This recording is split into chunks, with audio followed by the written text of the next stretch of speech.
No ponto anterior, eu mostrei para vocês como o Estado capitalista ele foi se transformando ao longo dos últimos 200 anos e uma das transformações foi a sua democratização.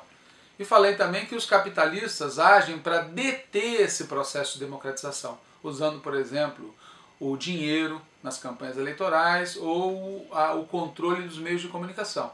E concluí o ponto anterior dizendo que, por isso, existem algumas pessoas na esquerda que acham que não vale a pena participar de processos eleitorais porque eles seriam cartas marcadas.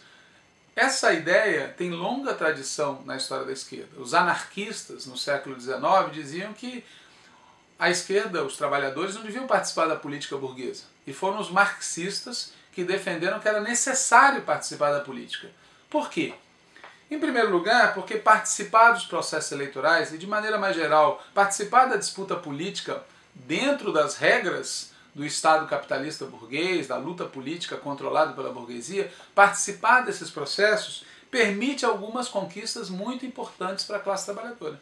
Eu dou como exemplo aquilo que foi a melhoria nas condições de vida do povo brasileiro ao longo dessas 3 gestões, Lula e Dilma, tá certo? Que foram obtidas através de governos que nós conquistamos eleitoralmente. Portanto, para a vida do trabalhador, participar da disputa eleitoral, dos processos eleitorais, eleger parlamentares, eleger governantes, é importante.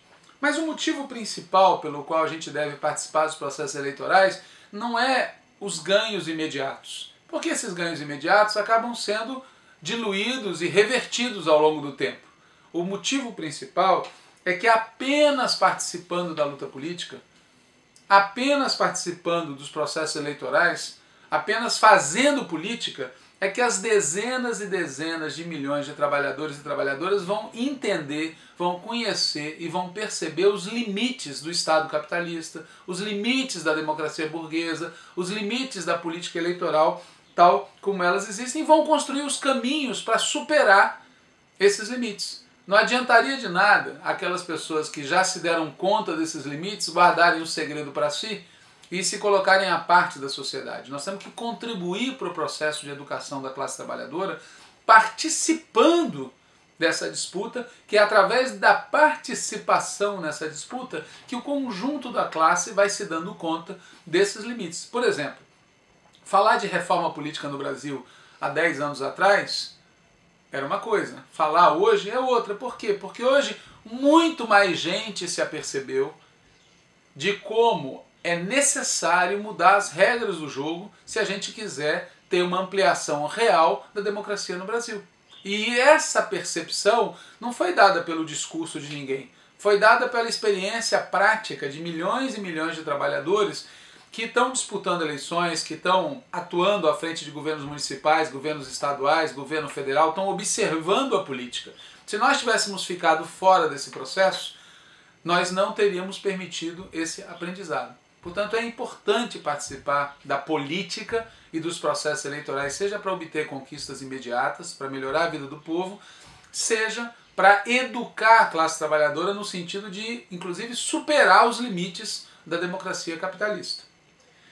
Isso posto, a gente pode então resumir quais são as tarefas gerais dos petistas, ou, para ser mais genérico, daqueles candidatos que representam os interesses da classe trabalhadora.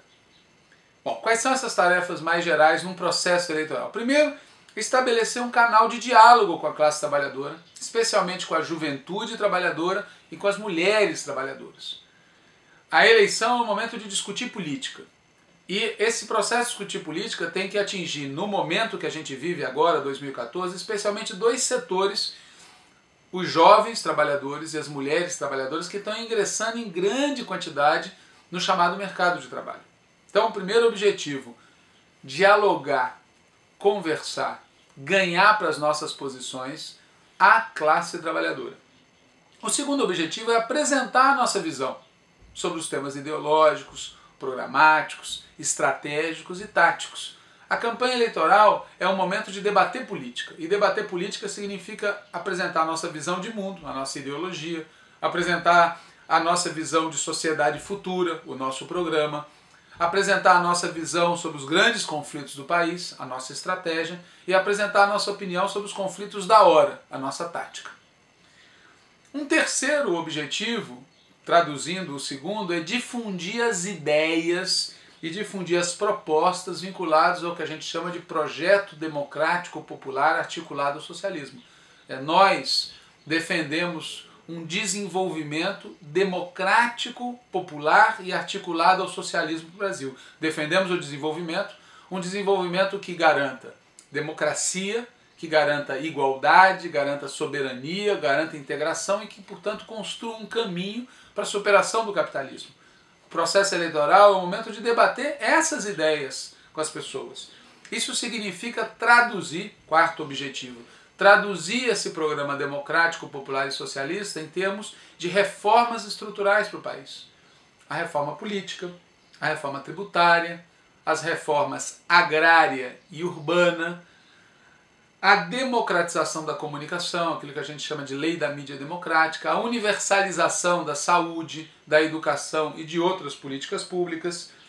E um tema muito importante que é pouco falado, que é a necessidade de estabelecer um controle sobre a ação do grande capital financeiro e das grandes empresas transnacionais. Muita gente, mesmo dentro do PT, não gosta de ressaltar esse ponto, mas ele é chave. É impossível melhorar a vida do povo sem ampliar a ação do Estado na sociedade. E é impossível ampliar a ação do Estado na sociedade sem que a gente amplie o controle sobre as grandes empresas que hoje são aquelas que controlam a sociedade, os grandes bancos e as grandes empresas transnacionais. Bom, especificamente nas eleições de 2014, isso que eu falei antes, dialogar com a classe trabalhadora, apresentar a nossa visão de mundo, defender o projeto democrático, popular e socialista, traduzir isso em termos de reformas estruturais, valeria para várias eleições. Mas especificamente na eleição de 2014, além dessas tarefas gerais, a gente tem a tarefa de reeleger a presidenta Dilma Rousseff, a gente tem a tarefa de eleger as candidaturas majoritárias do PT em todo o país, ao governo do Estado, ao Senado, e nós temos a tarefa de eleger grandes bancadas parlamentares petistas, seja para o Senado, como eu já disse, seja para a Câmara Federal, seja para as Assembleias Legislativas. Bom, com isso eu termino mais esse tópico e no próximo eu vou falar um pouco mais sobre o cenário das eleições de 2014.